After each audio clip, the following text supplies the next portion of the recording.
Assalamualaikum warahmatullahi wabarakatuh. Shalom, Om Swastiastu, Namo Buddhaya, salam kebajikan. Salam sejahtera bagi kita semua. Perkenalkan, saya Delva Vino dari SMA Regina Coeli, Kabupaten Bogor, Provinsi Jawa Barat. Terima kasih kepada moderator atas kesempatan yang diberikan kepada saya. Selamat pagi kepada Dewan Juri yang terhormat, tim lawan serta hadirin yang saya muliakan. Saya sebagai tim pemerintah akan mendukung teguh MOSI.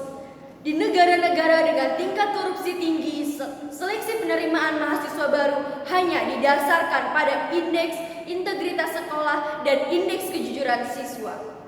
Indeks integritas sekolah merupakan pengukuran kinerja institusi sekolah yang berbasis kejujuran dalam melaksanakan proses pembelajaran. Sedangkan indeks kejujuran siswa merupakan pengukuran kejujuran siswa selama mengikuti pembelajaran di sekolah. Indeks integritas sekolah biasanya diukur melalui rangkaian ujian seperti ujian nasional maupun ujian sekolah. Yang diukur bukan hanya pengetahuan tetapi juga keterampilan berpikir dan juga moral atau akhlak.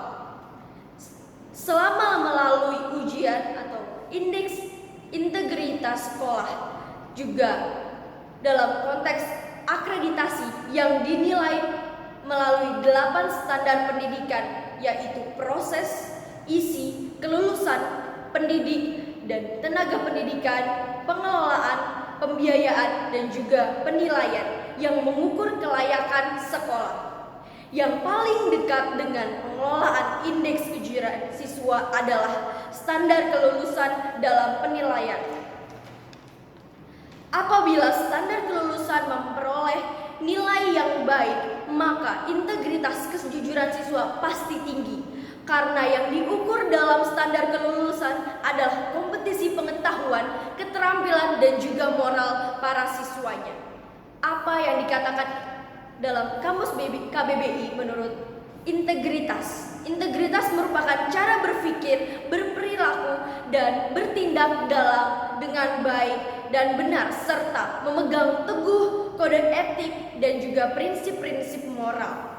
Jika dikaitkan dengan ini, menurut Kamus Besar Bahasa Indonesia bahwa korupsi adalah penyelewengan dan penyalahgunaan uang negara untuk kepentingan pribadi atau kepentingan orang lain.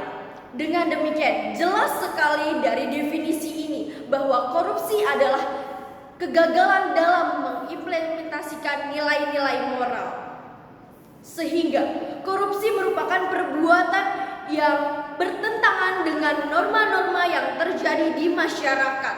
Karena itu, sudah tepat jika penerimaan mahasiswa baru diserahkan kepada pihak sekolah dan dipercayakan kepada pihak sekolah karena sekolah adalah institusi pendidikan, bukan hanya sekedar pendidikan pengetahuan tetapi juga keterampilan, moral, dan etika. Tidak ada institusi lain yang tepat dalam pendidikan yang menanggapi dasar institusi dan pendidikan juga terdapat non formal maupun informal. Contoh kasus pada negara sistem pendidikan terbaik di dunia yaitu Finland. Data pada tahun 2018 Finland menempati negara dengan sistem pendidikan yang terbaik di dunia, menjadi yang memiliki sistem pendidikan yang terbaik, mencakup nilai-nilai integritas sekolah yang baik dan siswa yang mengutamakan integritas, kejujuran, dan juga sikap moral dan etika, sehingga Finland berada di tingkat negara yang memiliki posisi korupsi yang terendah.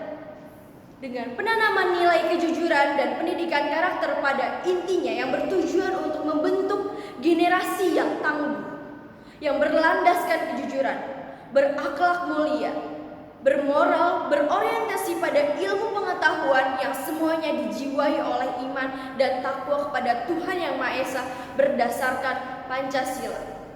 Menurut data Transparansi Internasional atau Badan Anti Korupsi di dunia, bahwa Indonesia menempati posisi di angka tertinggi tingkat korupsinya, pada data tahun 2019, Indonesia menempati negara di 37 dalam posisi 37 sebagai negara dengan tingkat korupsi yang tinggi. Sesungguhnya ini merupakan bukan angka yang kecil. Ini sangat memprihatinkan bagi negara kita sendiri, karena Indonesia membutuhkan mahasiswa atau generasi selanjutnya yang memiliki kepribadian juga moral etika yang bertanggung jawab dalam memajukan dan mengembangkan negara Indonesia. Oleh karena itu, tidak ada institusi lain selain pendidikan di sekolah dan integritas sekolah dan juga indeks kejujuran siswa merupakan hal yang diutamakan dalam membangun pendidikan yang berkarakter, yang bertujuan untuk membangun negara Indonesia yang lebih baik, dan khususnya Indonesia yang sudah berada di tingkat korupsi yang sangat tinggi. Dalam kesimpulan argumentasi saya, bahwa saya setuju di mana di negara-negara dengan tingkat korupsi yang tinggi, seleksi penerimaan mahasiswa baru hanya didasarkan kepada indeks integritas sekolah dan indeks kejujuran siswa. Saya Delva Vino, terima kasih.